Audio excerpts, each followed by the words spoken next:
Hello students, good morning. Hindi score with BR channel पर आपका स्वागत है। आज मैं आपके लिए लेकर आई हूँ वितान भाग 2 के चैप्टर 3। चैप्टर का नाम है अतीत में दबे पाँव का सारांश। तो चलिए अतीत के दबे पाँव का सारांश पढ़ते हैं, जो हर कॉम्पिटिटिव एग्जाम में पूछा जाता है, जिसके राइटर हैं ओम थानवी। तो चलिए शुरू करते हैं। अतीत में दबे पाँव के साहित्यकार हैं ओम थानवी, यानी इसके राइटर हैं ओम थानवी। यह एक यात्रा वृत्तांत है। वे पाकिस्तान में स्थित सिंधु घाटी सभ्यता के 2 महानगर कहलाते हैं, जो पाकिस्तान में है। कौन कौन सा? मोहनजोदड़ो और हड़प्पा संस्कृति, जो पाकिस्तान में स्थित हैं और सिंधु घाटी की सभ्यता के 2 महानगर कहलाए। मोहनजोदड़ो को मोहनजोदड़ो भी कहा जाता है और हड़प्पा के अवशेषों को देखकर अतीत की सभ्यता और संस्कृति की कल्पना करते हैं। ये संस्कृति लगभग 5000 साल वर्ष पुरानी है और इसमें दबे हुए अवशेष प्राप्त हुए हैं। अभी तक जितने भी पुरातात्विक प्रमाण मिले, उनको देखकर साहित्यकार अपनी कल्पना को साकार करने की चेष्टा करते हैं। लेखक का मानना है कि मोहनजोदड़ो और हड़प्पा प्राचीन भारत के ही नहीं, विश्व के 2 सबसे पुराने और योजनाबद्ध तरीके से बसे हुए शहर माने जाते हैं। योजनाबद्ध एक तरीके से बसाए गए शहर हैं। वे मोहनजोदड़ो को ताम्रकाल का सबसे बड़ा शहर मानते हैं, क्योंकि इसमें मोहनजोदड़ो में ज़्यादातर वस्तुएं या बर्तन ताम्र धातु के मिले हैं, इसलिए इसको ताम्रकाल का सबसे बड़ा शहर भी माना जाता है। लेखक के अनुसार मोहनजोदड़ो सिंधु घाटी सभ्यता का केंद्र है और शायद अपने ज़माने की राजधानी जैसा ही बसा हुआ है। आज भी लोगों का मानना है कि चंडीगढ़ शहर मोहनजोदड़ो की सभ्यता के अनुसार ही बसाया गया है। आज भी इस आदिम शहर की सड़कों और गलियों में सैर की जा सकती हैं। बहुत खुले इसकी चौड़ी चौड़ी सड़कें हैं। यह शहर अब भी वही है जहां कभी था। आज भी वहां के टूटे घरों की रसोइयों में गंध महसूस की जा सकती है। तो ये मोहनजोदड़ो एक बहुत विशाल शहर था, जिसे महानगर के नाम से जाना जाता है, और ये एक ऐसी योजना के अनुसार बसाया गया था कि इनके जितने भी घर थे उन सब का डिज़ाइन एक था, और उनके घर सड़क पर न खुल करके उन सड़कों की तरफ उनके घरों की पीठ होती थी और अंदर की गलियों में उनके दरवाजे होते थे। चौड़े चौड़े नाले देखने को मिले हैं। तो इससे अनुमान लगाया जाता है कि ये एक महानगर था। आज भी शहर के किसी सुनसान रास्ते पर खड़े होकर बैलगाड़ी की रोन जोन की आवाज़ें सुनी जा सकती हैं, यानी उनकी कल्पना की जा सकती है। खंडहर बने घरों की टूटी सीढ़ियाँ अब चाहे कहीं न ले जाती हों, क्योंकि वो आधी अधूरी ही सीढ़ियाँ हैं, तो वो ऐसा प्रतीत हो रहा है कि कहीं न ले जाती हुई भी चाहे वे आकाश की ओर ही अधूरी रह गई हों, क्योंकि खंडहर में कहीं की छत गिर गई, कहीं की सीढ़ियाँ टूटी हुई हैं। लेकिन उन अधूरे पायदानों पर खड़े होकर यह अनुभव किया जा सकता है कि आप दुनिया की छत पर चढ़ गए हैं। वहाँ चढ़कर आप इतिहास को ही नहीं बल्कि उससे कहीं आगे देख सकते हैं। मोहनजोदड़ो में सबसे ऊंचा चबूतरा था जो बौद्ध स्तूप कहलाता था। सबसे ऊंचा चबूतरा था जो बौद्ध स्तूप के नाम से जाना जाता था। अब यह केवल मात्र एक टीला बनकर रह गया है। इस चबूतरे पर बौद्ध भिक्षुकों के कमरे भी हैं। लेखक इसे नागर भारत का सबसे पुराना लैंडस्केप मानते हैं। इसे देखकर रोमांचित होना स्वाभाविक है। यह स्तूप वाला चबूतरा शहर के एक खास हिस्से में स्थित है, जो शहर का एक विशेष हिस्सा था वहाँ पर स्थित है। इस हिस्से को पुरातत्व के विद्वान गढ़ कहते हैं और उस स्तूप के जो एरिया है उसको गढ़ के नाम से जाना जाता है। ये गढ़ कभी न कभी राजसत्ता व धर्मसत्ता के केंद्र रहे होंगे, ऐसा भी माना जाता है। इन शहरों की खुदाई से ये स्पष्ट हो जाता है कि बाकी बड़ी इमारतें, सभा भवन, ज्ञानशाला सभी अतीत की चीज़ें कही जा सकती हैं, परंतु यह गढ़ उस द्वितीय वास्तुकला कौशल के बाकी बचे हुए नमूने हैं।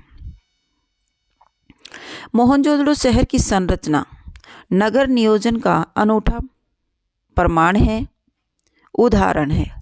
यहाँ की सड़कें अधिकतर सीधी हैं या फिर आड़ी हैं, आड़ी यानी तिरछी।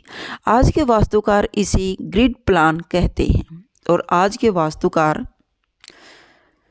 इसे एक ग्रिड प्लान के नाम से जानते हैं। तो उसी ग्रिड प्लान के अनुसार हमारा चंडीगढ़ शहर बसा हुआ है। आज के नगरों के सेक्टर कुछ इसी नियोजन से मेल खाते हैं। आधुनिक परिवेश के इस सेक्टरवादी नागरिकों में रहन सहन से लेकर नीरसता आ गई है। प्रत्येक व्यक्ति अपने आप में खोया हुआ है। दुनियादारी के अपनत्व में उसे विश्वास नहीं रहा है, क्योंकि शहरी लोगों के कारण वो स्वार्थी होते जा रहे हैं और अपनापन और जो मेल मिलाप है वो लोगों का ख़त्म होता जा रहा है। मोहनजोदड़ो शहर में जो स्तूप मिला है उसके चबूतरे के गढ़ के पीछे उच्च वर्ग की बस्ती है। इस बस्ती के पीछे 5 किलोमीटर दूर सिंध नदी बहती है। अगर इन उच्च वर्गीय बस्ती के दक्षिण की तरफ नज़र दौड़ाएं तो दूर तक खंडहर, टूटे फूटे घर दिखाई पड़ते हैं। ये टूटे फूटे घर शायद कारीगरों के रहे होंगे, यानी निम्न जाति के लोग थे, उनके वो छोटे छोटे घर हैं वो उनके रहे होंगे, जो कि निम्न वर्ग के घर इतनी मजबूती और मजबूत सामग्री से नहीं बने होंगे। शायद इसलिए उनके अवशेष भी उनकी गवाही नहीं देते, वो बिल्कुल खंडहर हो चुके हैं। अर्थात इस पूरे शहर में गरीब बस्ती कहाँ है उसके अवशेष भी नहीं मिलते। टीले की दाईं तरफ एक लोबी दिखती है, इसके आगे एक महाकुंड है। इस गली को इस धरोहर के प्रबंधकों ने देव मार्ग कहा है। जहाँ पर एक महाकुंड देखने को मिलता है वहाँ के एरिए को देव मार्ग के नाम से पहचाना है। यह महाकुंड 40 फुट लंबा और 25 फुट चौड़ा है, इसलिए इसको एक महाकुंड कहा गया है, जो 40 फुट लंबा है और 25 फुट चौड़ा है। यह उस सभ्यता में सामूहिक स्नान के किसी अनुष्ठान का प्रतीक माना जा सकता है। इसकी गहराई रंगत फुट है तथा उत्तर और दक्षिण में सीढ़ियाँ उतरती हैं। उत्तर और दक्षिण में सीढ़ियों के द्वारा इसके महाकुंड में नीचे प्रवेश किया जाता था। इस महाकुंड के 3 तरफ साधुओं के कक्ष बने हुए हैं। उत्तर में एक पंक्ति में 8 स्नान घर हैं। यह वास्तुकला का एक नमूना ही कहा जाएगा, क्योंकि इन सभी स्नान घरों के मुंह एक दूसरे के सामने नहीं खुलते। कुंड के तल में पक्की ईंटों का जमाव है ताकि कुंड का पानी रिस न सके और अशुद्ध पानी कुंड में न आ सके। कुंड में पानी भरने के लिए पास ही एक कुआं है। कुएं के द्वारा उस कुंड में पानी की व्यवस्था होती थी और उसमें उसके पास एक ही पंक्ति में 8 स्नान घर मिले हैं। तो इससे पता चलता है कि ये एक महाकुंभ होता होगा, महाकुंड था, और इस महाकुंड में ही लोग स्नान करते होंगे, ऐसा अंदाज़ा लगाया जाता है। कुंड से पानी बाहर निकालने के लिए नालियाँ बनी हुई हैं। ये नालियाँ पक्की ईंटों से बनी हैं तथा ईंटों से ढकी हुई भी हैं। नाली थी वो पक्की थी और उससे किसी प्रकार की बदबू न आए, इसलिए वो नालियाँ भी ढकी हुई थी। पुरातात्विक वैज्ञानिकों का मानना है कि पानी निकासी का ऐसा सुव्यवस्थित बंदोबस्त इससे पहले इतिहास में दूसरा कहीं नहीं देखने को मिलता। महाकुंड के उत्तर पूर्व में एक बहुत लंबी इमारत के खंडहर बिखरे हुए हैं। इस इमारत के बीचों बीच एक खुला आंगन है। इसके 3 तरफ बरामदे हैं। ऐसा अनुमान लगाया जा सकता है कि इसके साथ कभी छोटे छोटे कमरे भी होंगे। ये कमरे और बरामदे धार्मिक अनुष्ठानों में ज्ञानशालाओं का काम देते हैं।